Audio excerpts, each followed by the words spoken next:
네, 안녕하세요. 휴일 아침 잘 보내고 계시죠? 자, 오늘 12번째 시간도 양도 차익 계산하는 과정입니다. 역시 계산 문제를 통해서 이론을 정리하시기 바랍니다. 자, 들어갑니다.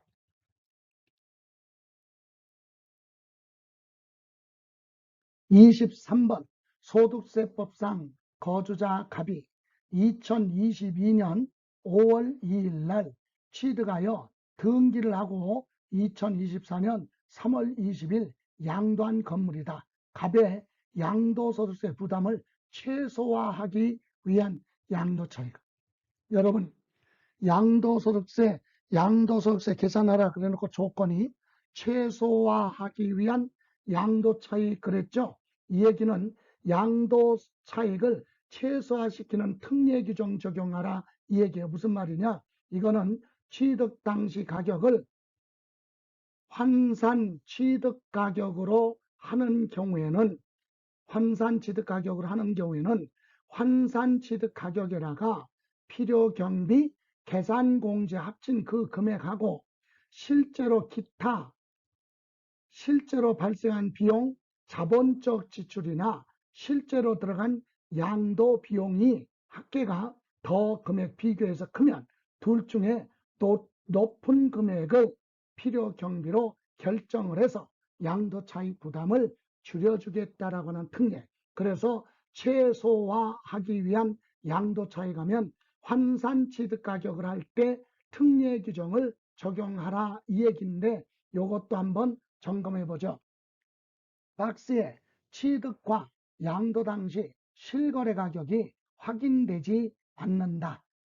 가격이 없어요. 그럼 취득 당시 매매 사례가액과 감정가액은 없으며 기준시가는 1억이다.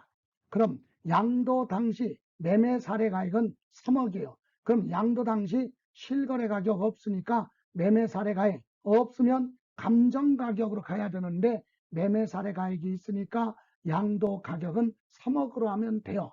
그리고 자본적 지출 본래의 용도를 변경하기 위해서 들어간 개조 비용이 1억 4천만 원이 있고 양도에 직접적으로 발생한 양도 비용이 2천만 원 있어요. 그래서 이 자본적 지출과 양도 비용 합친 요 금액하고 환산 취득 가격에다가 계산 공제한 금액을 비교해서 어느 어떤 금액이 큰 걸로 해야 양도 차익이 적게 나온다라고 하는 그런 특례 규정인데, 자, 먼저 취득 당시 가격을 모르니까 환산 취득 가격을 계산해야 되겠죠. 그러면 환산 취득 가격은요, 양도 당시 가액, 뭘로 가요? 매매 사례가액이죠. 그래서 환산 취득 가액 계산은 양도 당시 가격을 매매 사례가액으로 하니까 그 3억을 기준으로 하고 거기에 곱하기 양도 당시 기준시가 2억이고 취득 당시 기준시가가 1억이니까 2분의 1이죠.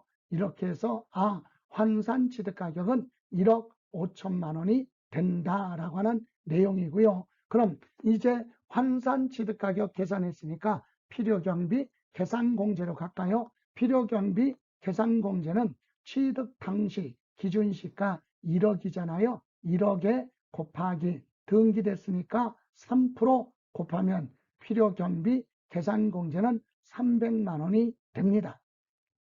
그러면 실제로 발생한 비용하고 환산 취득 가격의 계산 공제 금액을 합친 금액 가지고 어떤 걸로 필요 경비를 할 건지 결정하는데, 이때 1번과 2번의 금액 중에 어느 거든 큰 금액으로 해야 양도 차익이 적게 나오겠죠. 그래서 1번은 그겁니다. 위에서 계산한 환산 취득가의 1억 5천만 원, 환산 취득가의 1억 5천만 원에다가 바로 위에 필요 경비 계산 공제에 300만 원을 더했더니 1억 5,300만 원이 1번의 금액입니다. 그럼 2번은 뭐냐? 실제로 들어간 자본적 지출 1,400만 원에다가 양도비 지출에 2천만 원을 더했어요. 그랬더니 실제로 들어간 비용이 1억 6천만 원이다. 그럼 1번하고 2번하고 비교해서 금액이 큰 걸로 가야 양도 차익이 적게 나오겠죠. 그렇다면 이때는 2번으로 하라. 1억 6천만 원. 그렇다면 이제 양도 차익은요. 양도 가액 얼마 3억 원에서 필요 경비를 1억 6천만 원으로 하겠다. 그러면 체감하니까 양도 차익은 1억 4천만 원이 됩니다. 그래서 답은 1번이 되죠. 이렇게 특례 규정이 있어요. 양도 차익을 최소화시키는 방법하면 이렇게 필요 경비 결정할 때 환산 취득 가액에다가 계산 공제를 더한 1번 요 금액하고 2번 실제로 들어간 비용 비교해서 둘 중에 금액을 큰 걸로 가야 양도 차익이 적게 나온다라고 하는 특례 규정이 되겠습니다. 이번에는 다음 자료에 의해서 소득세법상 토지의 양도 차익을 계산하였다. 옳은 것 증빙 서류를 다 수치 보관하고 있어요. 그럼 취득 당시 기준시가 1억, 양도 당시 기준시가 1억 5천, 그리고 실제로 취득한 가액은 취득 당시 2억인데 양도 당시 실거래 가격이 없어요. 그리고 취득 관련 납부한 취득세 등록세 500만 원, 보유 과정에 자본적 지출에 200만 원, 등기를 위해서 직접 들어간 비용 300만 원, 필요경비 계산공제 3%. 자, 그럼 여기서 이제 잘 정리하셔야 돼요. 여러분, 양도 당시 가격, 실거래 가격이 없어요. 그러면 양도 당시 실거래 가격을 모르니까 뭘로 가야 됩니까?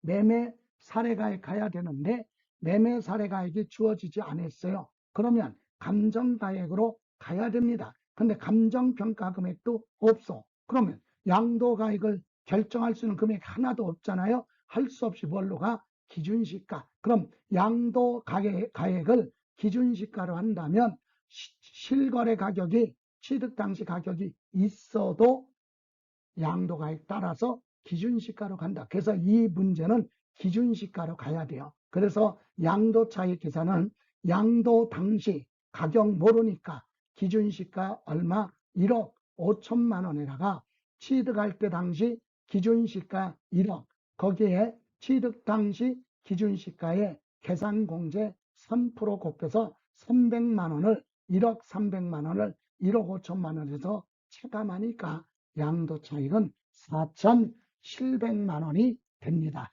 그래서 답은 4번이 되는 거죠. 여기서 정리하는 순서, 양도 가액을 결정해야 되는데 실거래 가격이 없어요. 그러면 매매 사례 가격으로 해야 되는데 매매 사례 가액도 주어지지 않았다는 얘기는 없다는 얘기야. 그러면 감정 가액으로 가야 되는데 그것도 없네요. 그럼 할 수 없이 양도 가액을 기준시가로 하라. 그럼 양도 가액을 기준시가로 한다면 취득 당시 가격도 실거래 가격이 있어도 뭘로 간다?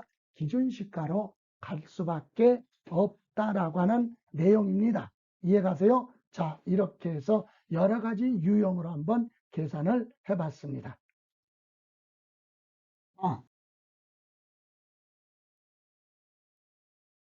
오늘 주말 행복한 주말 보내시고요. 다음 주 월요일 이 시간에 뵙겠습니다. 그럼 다음 주에 문제 풀이할 것은 내일 일요일 날 오후 3시에 문제 자료실에 올릴 테니까 먼저 월요일 전에 한번 체크해 보시고 답을 찾을 수 있어도 월요일 해설 강의는 꼭 참여하도록 하세요. 자, 고생하셨고 행복한 주말 보내시기 바랍니다.